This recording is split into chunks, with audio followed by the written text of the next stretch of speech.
వర్గ విస్తరణలో చాలా మటుకు మనం కూడా గత డిబేట్లలో కూడా మాట్లాడడం జరిగింది. కాంగ్రెస్ పార్టీ మంత్రివర్గ విస్తరణ చేస్తుందా, లేకపోతే ఈ ఎవరైతే అసంతృప్తితో ఉన్న వాళ్ళని బుజ్జగిస్తుందా అనే రకంగా చాలా డిబేట్లలో చాలా ఛానళ్ళలో మాట్లాడడం జరిగింది. కానీ ఖచ్చితంగా నేను మటుకు ఘంటాపదంగా చెప్పడం జరిగింది. సెలెక్టెడ్ మెంబర్స్ని ఆల్రెడీ హైకమాండ్ రిజర్వ్లో పెట్టింది. వాళ్ళు ఖచ్చితంగా వాళ్ళు అనుకున్న వాళ్ళకి ఇస్తారు. తర్వాత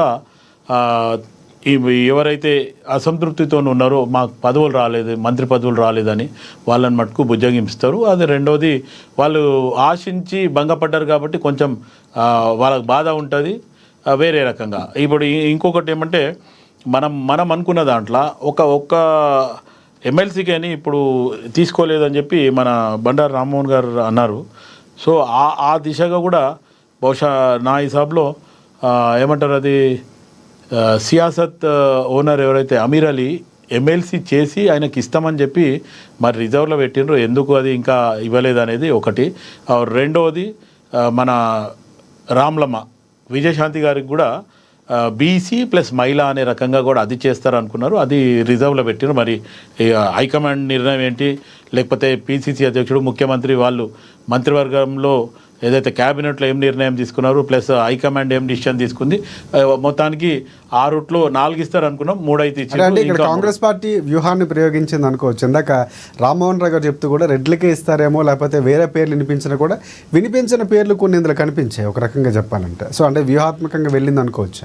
అంటే మన రాజశేఖర్ గారు మనం మొదటి నుంచి మాట్లాడిన దాంట్లో ఈ లక్ష్మణ్ గారు ఒక్కరిదే పేరు అడిషనల్గా మనకు యాడ్ అయినట్టు తప్ప మిగతా వివేక్ ఇస్తారని మనం అనుకున్నాము, శ్రీహరికి ఇస్తారని అనుకున్నాము, తర్వాత విజయశాంతి గారికి ఇస్తారనుకున్నాము, తర్వాత సియాసత్ ఓనర్ అమీర్ అలీకి కూడా ఇస్తారని మనం ఫస్ట్లో అనుకున్నాము. ఇక్కడ మనం ఆలోచించిన దాంట్లో హైకమాండ్ రిజర్వ్ చేసి పెట్టిన దాంట్లో ఇంకా ఇద్దరిని బహుశా అమీర్ అలీని ఒకటి, విజయశాంతి గారిని వాళ్ళ నెక్స్ట్ విడతలు ఏమైనా వాళ్ళకి అడిషనల్గా ఇస్తారేమో తెలియదు. ఎందుకంటే ఇప్పుడు మనం అనుకున్న దాంట్లో అంటే గతంలో ఎమ్మెల్యే ఎలక్షన్లో కానీ ఎంపీ ఎలక్షన్లో కానీ మాదిగలకు అన్యాయం జరిగింది అనేది పదే పదే చెప్పడము, తర్వాత ఏదైతే ఎస్సీ వర్గీకరణ చేస్తామనే రకంగా కూడా మనం చేసినాం అనేది రకంగా కూడా ప్రజలలో ఒక కాంగ్రెస్ పార్టీకి అది ఉంది. కానీ ఏదైతే మాదిగలకు రావాల్సిన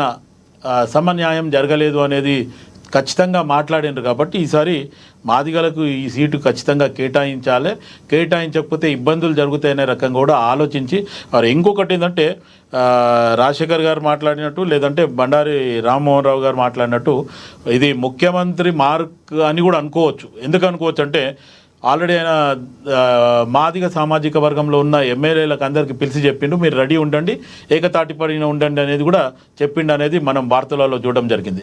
బహుశా అదొకటి. వివేక్ ఏమంటే ఎవరైతే వివేక్ వెంకటస్వామి V6 ఓనర్ ఎవరైతే ఉండ్రో ఆయన గర్వాపసి వచ్చినప్పుడు ఆయన కూడా అడగడం జరిగింది. ఆయనకు లాస్ట్ మూమెంట్ వరకు కూడా బహుశా కన్ఫ్యూజన్లో ఉండే రాదు అనే రకంగా కూడా ఆలోచించారు. తర్వాత ఆయన మార్పులు చేర్పులు చేసి అవసరమైతే స్పీకర్ని ఆయనని చేసి ఇప్పుడున్న స్పీకర్ని తీసుకొచ్చి మంత్రివర్గంలో తీసుకుంటారు అనే రకంగా కూడా చర్చలు వచ్చినాయి. కానీ అది మొత్తానికి ఇప్పుడు ప్రస్తుతానికైతే ఇంకా 3 ఉన్నారు కాబట్టి ఆ 3 నా ఆలోచన ప్రకారం ఇంకో 2 మంత్రివర్గ విస్తరణలో ఇంకా 2 మటుకు యాడ్ చేస్తారనేది, వాళ్ళని రిజర్వ్లో పెట్టిన వాళ్ళని కూడా ఇచ్చేస్తారు. ఇంకోటి ఏమంటే ఎమ్మెల్సీ అప్పటి నుంచి కూడా కాంగ్రెస్ పార్టీ ఒక నిర్ణయం తీసుకుంది, మొత్తానికి క్యాస్ట్ ఈక్వేషన్స్లో పోవడము, ఖచ్చితంగా ఎస్సీ ఎస్టీ బీసీలని కలుపుకపోదాం అనేది. ఇంకోటి బీసీలలో ఒక మంచి ఊపైన ఉద్యమం మొదలైంది కాబట్టి ముఖ్యమంత్రి గారిని బీసీ నినాదంతో కూడా చాలామంది చాలా రకాలుగా మాట్లాడడం జరిగింది. ముఖ్యమంత్రి గారు కూడా ఒకసారి ఏమంటుండంటే అవసరం అయితే సామాజిక న్యాయం చేద్దాము, అందరు కూడా ఎదగాలని నేను ఆలోచించేటోనే తప్ప నేనేదో కక్ష సాధింపు చేయడమా లేకపోతే నాకు నచ్చిన వాళ్ళని పెట్టుకోవడమా అనేది.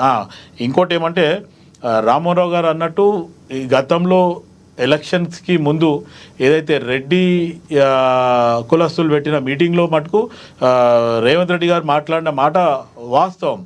కానీ ఎప్పుడైతే ఆయన పిసిసి అధ్యక్షుడు అయిన తర్వాత దాని తర్వాత సమీకరణలన్నీ మారిపోయినాయి. ఆయన ఏదైతే కాంగ్రెస్ పార్టీని అధికారంలోకి తీసుకొస్తానని చెప్పడము, కాంగ్రెస్ పార్టీకి రేవంత్ రెడ్డి గారు పిసిసి అయినాక పూర్వ వైభవం రావడము, దాని తర్వాత ఒక రకంగా మార్పులు వచ్చినాయి అనేది కూడా మనం చెప్పుకోవచ్చు. దాని తర్వాత ఆయన గతంలో మాట్లాడిన ఏదైతే రెడ్డి కులస్తుల మీటింగ్లో మాట్లాడిన దానికి ఇప్పుడు ఆయన ముఖ్యమంత్రి అయిన దానికి చేసిన దానికి మటుకు కొంచెం మార్పుల్లోనే జరుగుతుంది అనేది కూడా మనం ఆలోచించవచ్చు. అదే కాకుండా ఇంకొకటి ఏమంటే కాంగ్రెస్ పార్టీలో ఎవరైతే సీనియర్ నాయకులు ఉన్నారో పార్టీకి కనీసం ఇప్పుడు నేను గతంలో కూడా చాలాసార్లు చెప్పడం జరిగింది. రైట్ శివలాల్ గారు, మళ్ళీ మీ దగ్గరికి వస్తాను, అదే అంశాలు మాట్లాడదాం. ఒకసారి రామ్మోహన్ రావు దగ్గరికి వెళ్దాం, ఖచ్చితంగా వస్తాను మీ దగ్గరికి ఆ అంశానికి సంబంధించి. రామ్మోహన్ గారు, ఒకటి అంటే శాఖలు రిజర్వేషన్ల అంశమో లేకపోతే కులాల ప్రాతిపదిక